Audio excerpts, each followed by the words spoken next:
G'day guys, this is Steve from Better Music. I'm here with Andrew from Jans, and we're going to check out this awesome new Ui24, probably my favourite product from NAMM.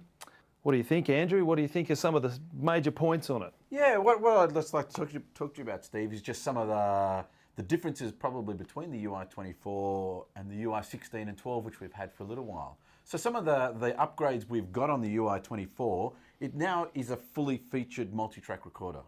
So we've got a USB interface.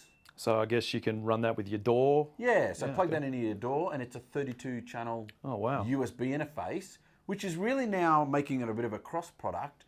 Now it's a home studio product as well as a live product. It also has an inbuilt USB recorder, multi-track. Oh, wow. Again, so you can actually do two simultaneous records. Really? Yeah. Oh, that's cool.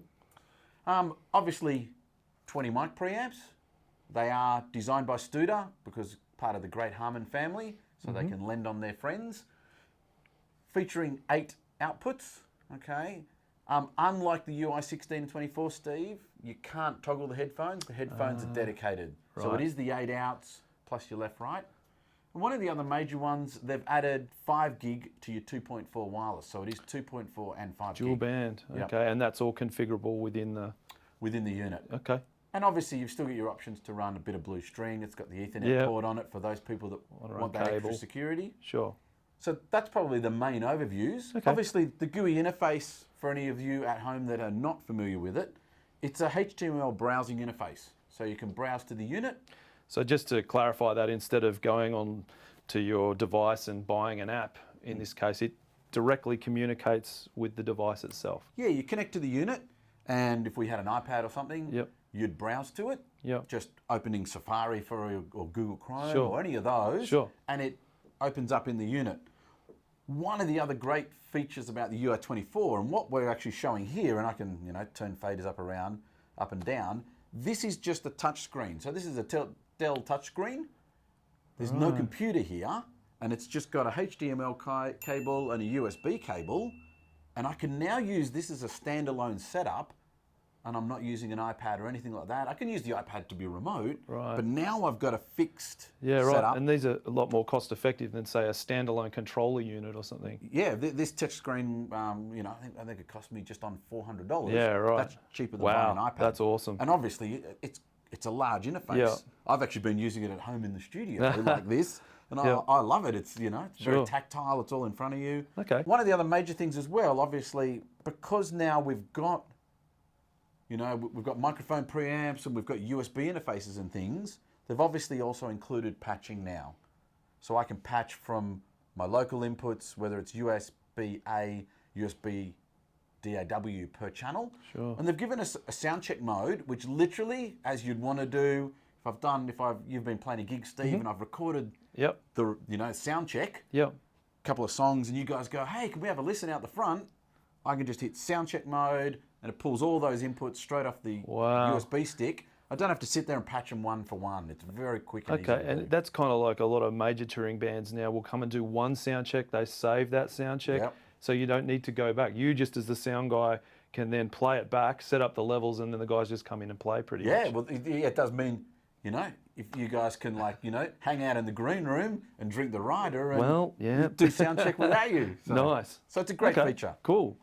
So I guess being that it's a HTML page to the unit, I did notice on the older units that, say, compared to a lot of the other brands that are doing it with an app, it seems lightning fast in comparison. Yeah, that's one of the great advantages and why they went down the whole HTML page in the first place. Right. Because you're talking directly to the unit. So it's not an app that's then talking to another device. Sure. When you browse to it, you're talking directly to the computer inside here. So that's why it is so fast. And the other major one, no updates. And I guess no Apple licensing fees as well. No. But yeah, so you're not locked into getting to the gig and accidentally going, oh, my iPad's out of date or something like that.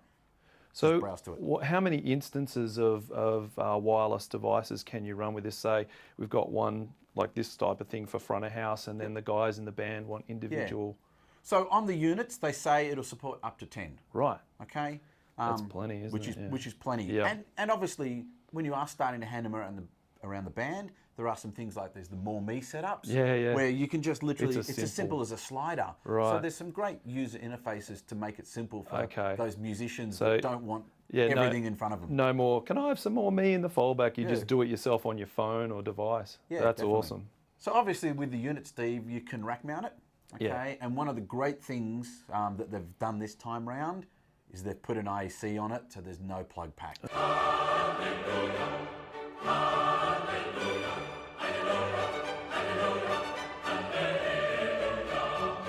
Oh, great. Universal power supply. Yeah. So, which again, it's just one of those nice things that to me helps take it up that notch. No one wants another wall wart plug pack somewhere to lose or forget. That's true. Very cool. So just a quick overview on some of the main things that are in it, and this is the same for UI16s and 12s, etc. Obviously, when I double click into a channel, I've got EQ on every channel. I've got gates, compressors, and obviously the gates and compression. Again, we're using, because it's all part of Harman, we've got DBX in there, we've got lexicon effects, and on channels 1 and 2, we do have the Digitech processing. Okay, which again is great for guitarists. So if you're on a smaller gig, maybe just a duo, you can use it. It's not for everyone, right? But for those guys, it's in a or if your amp dies at a gig or something, you've got an out. Yeah, right. So you can put a guitar amp sound on that straight up with emulation for output. That's pretty cool. And you've also got the ability to add a foot switch and engage reverb, and you can assign it. It's an assignable foot switch. So you can kick your overdrive in and out, or kick presets in and out, and things like that. So I guess the other thing, Andrew, is it's got all the effects on the input side of it as well. Does it have much going on in the output side like the old one as well? Still the same? Yeah, definitely. So one of the things that they've brought across from the old ones is the AFS2, which is the anti-feedback exterminator algorithm from DBX, which is on all your outputs. If I go down to the outputs here, and obviously you got a 31-band graphic on every output. Yeah. Okay. Cool. One of the other things they have done, the auxiliaries on this can also be toggled to matrices. So depending what kind of gig you're doing, you can now toggle some of the auxiliaries and have a couple of matrices instead. Wow. So it's very advanced in what they've done. They've made a lot of cool changes.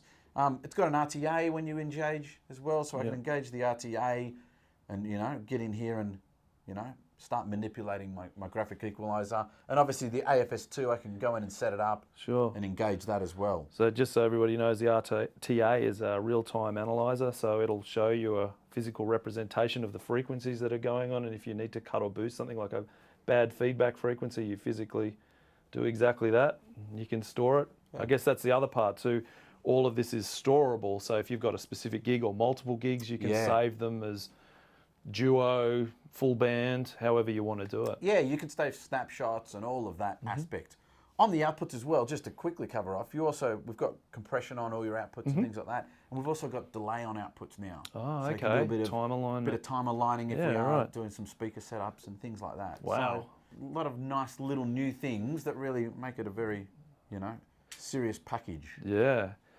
And I guess the other thing is price-wise, something like this would be thousands and thousands of dollars not too long ago. Yeah. And I think we've got these coming in at $13.99 out the door, which is ridiculous for the amount of horsepower. If you think of an analog desk and if we were to put graphics and compressors and you forget it. It'd be racks of gear. Yeah, racks of gear. So it's something this compact with that much power is pretty out of control. It's a really good unit. All right, so let's consult the 8-ball of doom and see whether it's going to be a winner or not. What do we got here? I got a line, that's all. Oh, hang on, here it comes. Better not tell you now. That's pretty cool. Anyway, have that back. All right, I guess, one of my favorite products from NAMM. I'd like to thank Andrew for coming down and helping us out with this video. This is a really, really cool thing. If you'd like any more information, you can contact either me or any of the other guys at Better Music and we'll help you out. If you have any questions or comments, you can leave them below. Contact one of us if you're interested and we'll hook you up.